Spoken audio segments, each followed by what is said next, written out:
Copywriter Nathan Locke. Welcome to TCC Snap. How are you? I'm very well, sir. How are you? Yeah, we're good. I'm very well. I spoke for yourself then. I said we're good. I'm good. You're good. Everyone's good. Apparently, I'm good too. Yeah. So that's Oh, that's good to know. that'd be a weird podcast. If I spoke for you during the whole podcast, you could just look pretty, and there we go. That's like a weird improv exercise. I mean, yeah, just pause my audio, take a screenshot. I'll go do something else. We could replace you with AI and AI No, I Nathan. don't. Can you Already got imagine? plenty of that already. Can you imagine? Well, welcome, welcome, welcome. We've been trying to get on Zoom for a couple of weeks now, but our diaries have aligned. We're here, and we're here to talk about how you got started in writing, how you got started in copywriting, um, and where you are now, potentially where the future goes, and all the stuff that you've learned on the, well, not all the stuff that you've learned all the way We don't on have the enough way. time. That would be strange, wouldn't it? That would be a long podcast. But where should we start? Should we start where does your love, or where did your love of word and writing come from? Was it from an early age, or is it something that you grew into? Um, I think is it a cop out for the writers to just say it's pretty much from day one. As soon as I learned to read and write, Interesting. it was the thing I did. It's just yeah, there's still notebooks and scraps of paper hidden around that of just my earlier work. All terrible, but that's where we start.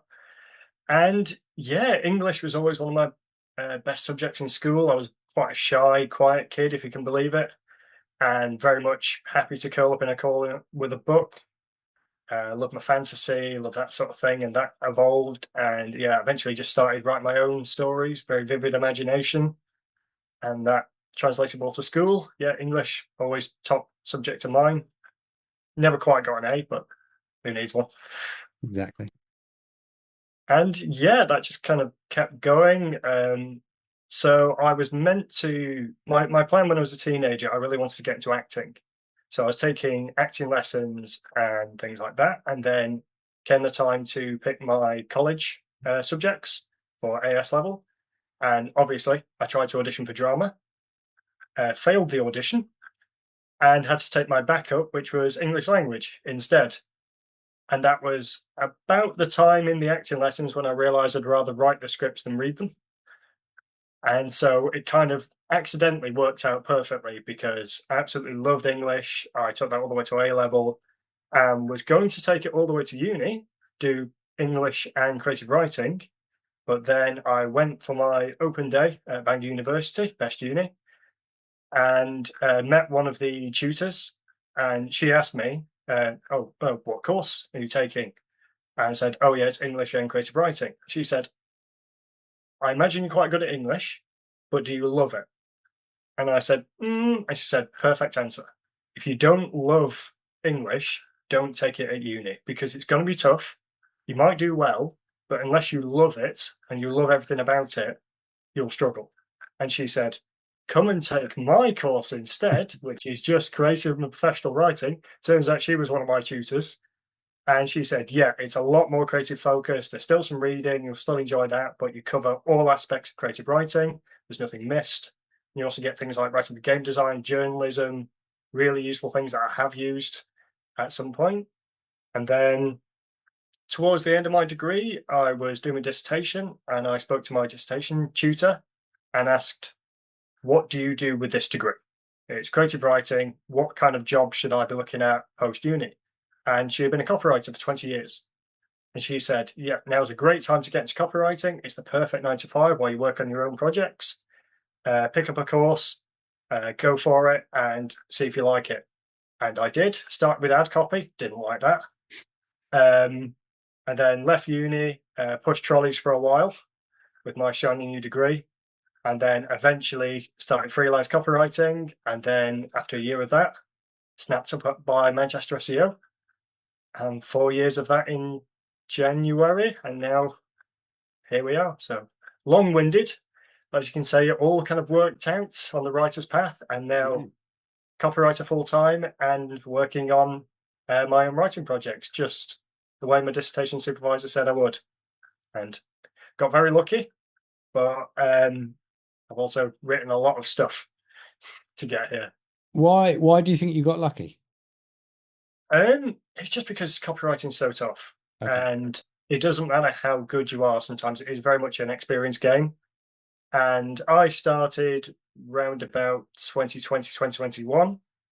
But just not long after that, we started getting AI, and AI made freelance copywriting so much tougher.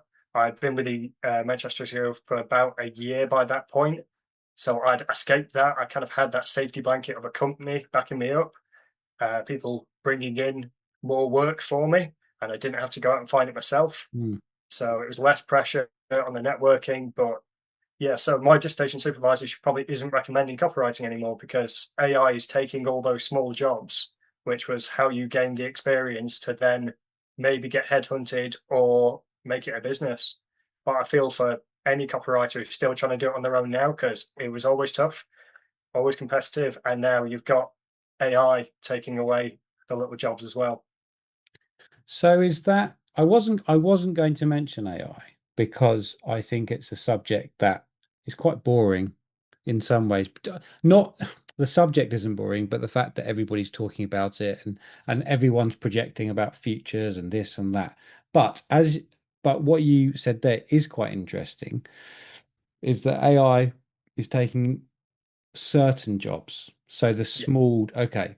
Um, and so whereas in because you're employed, Manchester SEO, have they um, changed their business model in terms of the jobs that they go for?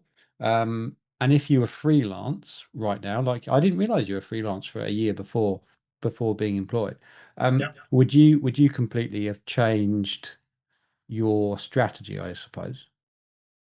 Well, it's kind of worked out quite well for us as an SEO company. AI has been a big thing, and it's something that every business is thinking about. And with Google search introducing a full AI overview and things like that, my content suddenly gained a lot of value Okay.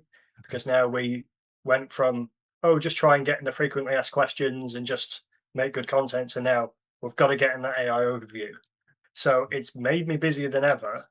And also, again, it was quite good timing with the business because we started growing past those small jobs or quite short period jobs to the bigger companies with the bigger budgets. It's, yeah, if you're a freelancer, I mean, a lot of copywriters do work with some quite big businesses, especially if they've got a bit of a niche, but there's not that many that have a full marketing budget set Mm. aside. It's like, yeah, we've got X thousand to spend on SEO, and yeah, we're more than happy to give that to this company to help out.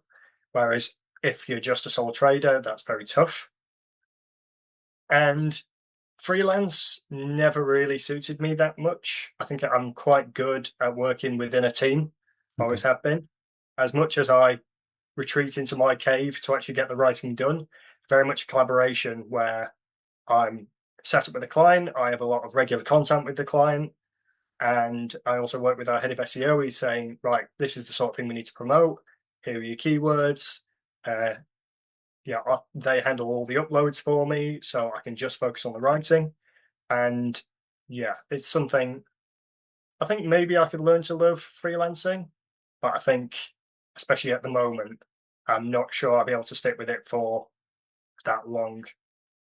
Mm. We'll come back to that. But just having said we wouldn't talk about AI, I just want to stick with it just for a second. We've got to at some point. Well, it's kind of because it's so relevant, but Yeah, the I'm interested in what you just said about getting in the AI overview. So now, so the way I heard that is that that's the equivalent of say 10 years ago, you got to be on the first page of Google. yeah. Now, is it the same process to get on the AI overview, um, to get on the first page of Google, or is it constantly changing? Well, full disclosure, although I've worked for an SEO company for 4 years, I still don't really understand how it works. Yeah, I'm, yeah. I'm not the technical one. I just write stuff down and put it on there, but it's But you're all but you're guided, but you're guided by SEO keywords, so surely. oh yeah, 100%. Yeah. But it's just the actual technical how Okay. that algorithm works and things, not really my thing, Mm, especially mm, since Google keeps changing it. yeah. So you read an article and then 2 months later it's completely changed, Yeah. which Yeah. keeps us on our toes. It's why SEO is important, especially ongoing SEO. Just a one and done revamp of your website does a bit, but eventually you're going to fall behind again. Mm, But in principle, not much has changed. You're still trying to write good content. That's the main thing. We were always trying to answer potential customers' questions for our businesses. That's been the main thing. And apart from maybe a slight tweak of structure, not much has changed in terms of how I get the content in the AI overview, but it's still tough. And especially since that overview is now taking up half of page one. Page one's always the goal for our clients, yeah, but there's so little page one left. Where it used to be there's your 10 websites, but now it's 4 or 5. yeah, yeah. So if you're in quite a competitive industry, it's tougher to get there. We'll get you there for select keywords, but for everything, it becomes a lot trickier. Has it changed the way you write in terms of creatively? Not really, because my whole thing, I was always writing in a very human style. I think that comes from the screenwriting side of things. It's always been dialogue heavy. I've always written in a very accessible way, if that makes sense. It's how we'd speak to each other. And one of my specialties is when I work with a client, it's finding their voice and putting that onto the page. So if you click on a client's website and see the content I've written, that's not me speaking, that's the client, but I've done that, if that makes sense. So I'm very much the middleman between them and their customer base. And so I think that lended quite well to the battle with AI, where Google and other search engines, SEs, they really want human written content. They want content to really read human. And I was already doing that. So I Mm. didn't have to adapt too much, which did help. But it's always something you have to keep in the back of your mind. It's incredibly ironic that, isn't it? That the AI AI wants you to be more human. Yeah, So there we go. Yeah, yeah. I Okay. don't know. I mean, when Google first announced Gemini, we thought Google search wouldn't last very long. We wrote blogs about that and everything. We thought it's just going to be like a ChatGPT text bubble, Yeah, and the whole page of websites could be a thing that could still happen yeah. next few years. Who knows? It's like it is shrinking, but now that we're seeing that Google, it's actually disparaging AI use, which we thought with Gemini. Oh, if you write stuff with Gemini, 100% up to number one, Okay. and Yeah, then that would have put me out of a job. yeah. But now, yeah, they really want the human stuff because they want you to put effort into your website.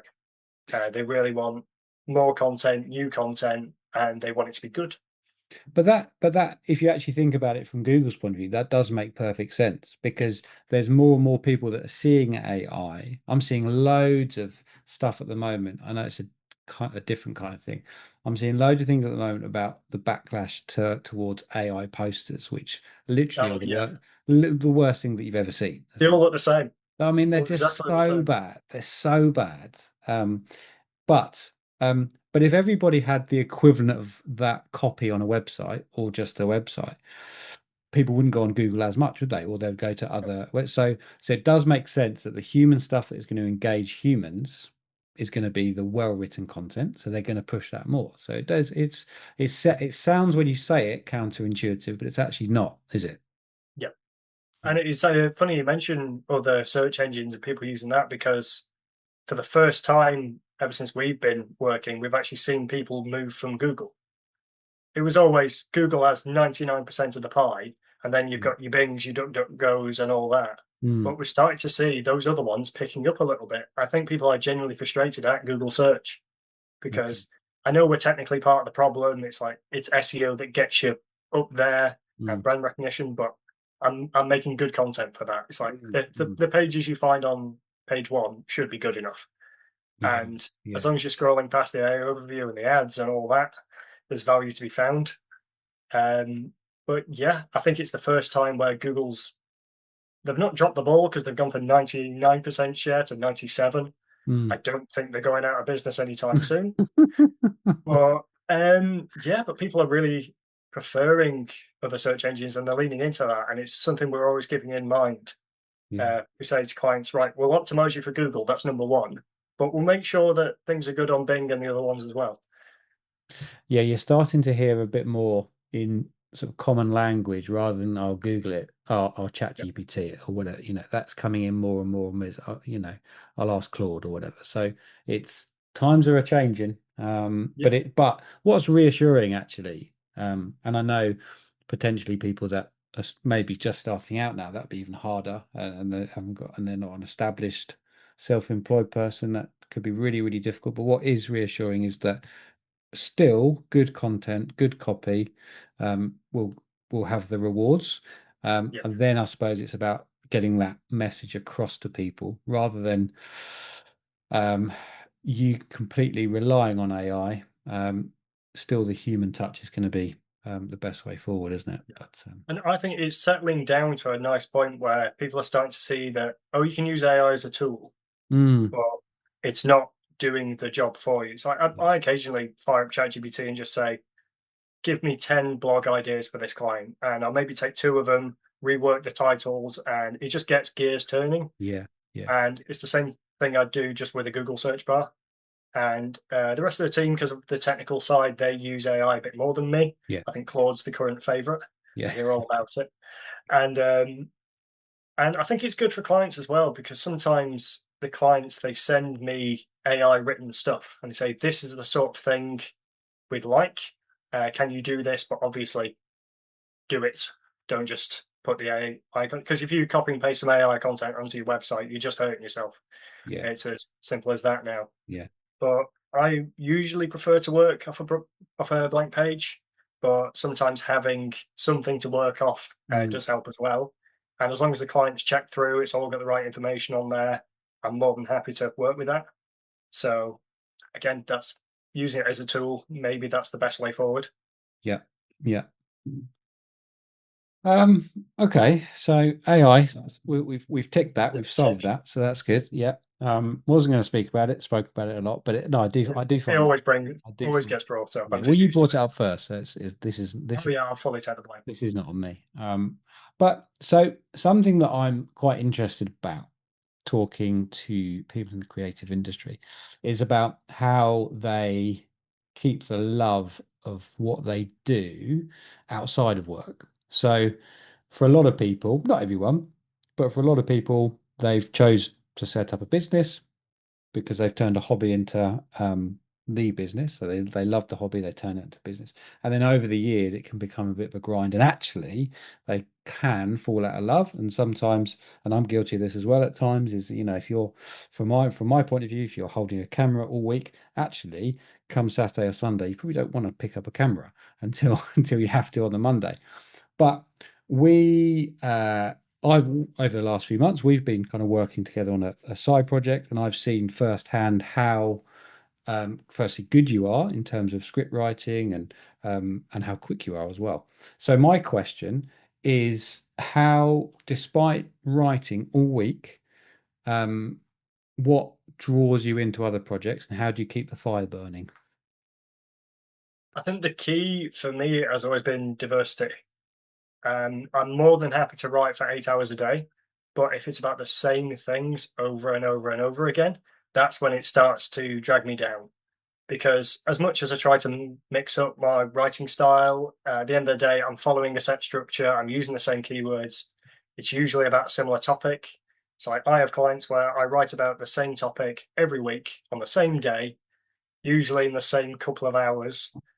And yeah, a lot of time it can feel a little bit by the numbers. And I find I've got to find ways of making it more interesting for myself, where it could be as simple as, oh, I read this phrase in a book. Can I work it into a blog? Okay. And I've only mixed up 10 words of the thousand I do. It's like everything's unique. I should stress that. But with it being SEO, there's only so much creative freedom you get on a certain topic. And so one of my clients, they do artisan cheese. You can have great fun talking about cheese, especially because they let me have quite an informal style with it that suits them. And that means, yeah, metaphors, a couple of jokes here and there, very casual language. That's a lot more fun to write because, again, that's more dialogue. But then other clients where they want it very B2B, It needs to be quite technical. That's the stuff where there's a lot more research. That's the less fun bit than the actual writing, and that can be tough. But I'm I've always thought that I'm happy to write about anything. It can be the dullest topic in the world to someone, but I'll find a way to make it interesting for myself. And I've always said this to anyone looking to get into copywriting. You've got to love the research. You've got to love immersing yourself in other people's worlds. So we had a client where their entire business was just creating color pigments for rubber products. So they weren't painting the rubber products or coloring them. They were creating the color pigment that you then mix into a paint in your own factory to color the thing you're doing. And it could be something like a mouse mat Right. or a rubber band or something that's colorful. Okay. And it was so niche, but I was fascinated by it because I was wandering around this factory on a tour they set up, and just this is a massive industry, but it's the most niche, weird thing in the world. And Mm. I was so keen to get started writing about it, and I did for a while, and that was really good fun. And yeah, and I think one of the best things about working for a company is I've no idea what's coming next. I could jump on a Teams call in the morning, and James, our CEO, can say, "Right, Nath, I've got a brand new client for you. You're going to love this one. It's weird." And it could be anything. I'm not sure if I can say it on the podcast, some of the things I've written about recently. Let's have a go. The men's health clinic that specialise in a certain procedure to boost confidence in men. That's Um, that's YouTube, don't demonetize this. And yeah, but honestly, James was so happy when they joined because yeah. he knew I'm going to Yeah. have so much fun with this, and I absolutely have. And now, Mm. even though it's every week, it's I still suppose fun. that's sorry to interrupt. That's quite interesting. The fact that and again something I hadn't really thought about. So James, your CEO, his job is obviously overseeing everything, but also working out what the right fit in between client and writer, Yeah. and that's obviously really key, isn't it? Well, kind of. I think sometimes it's just this client, they need SEO and they have a good budget. We're more than happy to help them if they've got that. Yeah. It's very rare that we turn anyone away unless we're really busy, or at least we can sort something out in the near future. But sometimes I've brought in work myself, which is good, but I've never really had much say in what comes in and Mm. what doesn't. And I think that works because I'm happy to write about anything. Yeah. Yeah. And yeah, I'll find some fun with it. And I don't say you need to have fun with your job, but you can treat it fully professionally. I know some copywriters where it's all business all the time, and full respect for that. And I do tend to work very seriously. But if it's something that's a good anecdote for a networking event, that's also a lot of fun. It's like I love the fact that I write about cheese. It's a great opening line, Yeah. I, and they've been a great client as well. I've loved working with them. yeah. Um, Something you said a few minutes ago was very interesting to me when you said, well, it kind of speaks to professional development in a way. When you said, I'm going to try and make this interesting by, and then you said, bring in this sentence or this phrase, these words, this structure. Um, and why I like that is because everybody watching and listening could actually do that in their own job as well, couldn't they? Yeah, And so whether you're editing a video, can you try a new technique? When if you're editing photos, is there a new editing technique that you can check out? So anything in the creative industry, how you can continue to make it interesting for yourself as professional development. I really like that. That's good. yeah, absolutely. It's like if you go out for a walk every day after work, you could do the exact same route every time. You can listen to the same music, and yeah, that might be fine. You're getting your exercise, you're getting a bit of fresh air. But if you don't occasionally take a diversion, it's going to become the dullest thing in the world, and you're not going to look forward to it. Yeah, absolutely. And I think I'm so keen to get started with any new project that comes across my way. And it's not because I don't enjoy the regular stuff. It's just because it's that little bit of freshness. And I find that as long as there's new stuff coming in, everything gets a bit of a boost. Just because, at the end of the day, if your brain's working in first gear to do your work, you've got to occasionally give the engine a bit of a rev or you're going to stall. And there we go. That's two metaphors. So it's like, They are flowing now, aren't they? Yeah, I'm no, going to write some of these down. These I are like good. I like that a lot. So do you ever does your motivation ever reduced or because the reason why I'm asking that is because, again, speaking from my experience, I have periods where my motivation is super, super high, everything's flowing well, and creatively everything's falling into place, this, that, and the other. And then sometimes you just feel like you're wading through treacle and you think, oh, I still love what I do. That never ceases, but Mhm. it's just more difficult. And so I'm always interested in asking other people who do a similar kind of thing whether they go through that, and if you do, how do you get through it? And if you don't, what's the secret? Yeah, I think definitely happens. I think one of the issues with having regular content and doing the same thing every day, it's like I don't always follow my going out for a walk example. So I could mix things up by doing certain tasks on certain or on different days. Instead of writing for the mental health clinic on a Tuesday, I can move that to a Thursday. But then that messes up when the client expects the work. So Yeah. I can't just randomize my calendar every time. But I find that if it's a week where I've got nothing new, then I have to start thinking about ways to mix it up a little bit. And also, I don't like when it's quiet. Um, I've always had the privilege where if there is no work to be done, I can just stop for the day or I can go work on my own thing. Um, but I don't like doing that. I like doing the 9 to 5 and then my own stuff is a bonus. So Yeah. that's when I have to start thinking about, should I write something for our website? Should I do some LinkedIn posts? Should I do something bonus for a client? I can build stuff. I can build a backlog for a client. Not always the best idea because you want to keep things very current in terms of keywords. Mm. But if you know, oh, they want to promote this new course page, so we're going to do a blog for it at some point. Let's start that blog now, or at least start planning it. And a big thing for me recently is we've had a training course that I've been putting together. We've got an SEO one, and the copywriting one is in its final stages now. And that's been right, quiet evening. I can get stuck in that, and that's been a different thing. So I'm writing a presentation and then recording it. That's not just a Word document with 1,000 words on it. And yeah, I think as long as there's always something new to try and mess about with, I think that's how you keep it fresh. And yeah, I think I'm in that position where I can do that whenever I want. But sometimes you've got to motivate yourself, which isn't always the easiest thing. Sometimes you're looking at the clock at 3 o'clock. You don't want to start a new project. You just Mm. want to maybe slow things down. But I think you've just got to put as much value into your time as possible. Yeah, it's something that well, I mean that's the big, big difference between being employed and self-employed, isn't it? Is that you don't do that. I mean, you've obviously got a really good work ethic, and just you saying just a second ago that you would start projects in the evening, when you can. That's that's incredible, and uh, obviously, James is very lucky to have you. But I'll tell you the that. well, you can listen to this. That's Well, one listen slash viewer, isn't it? So, um, but yeah, so that's lovely to hear.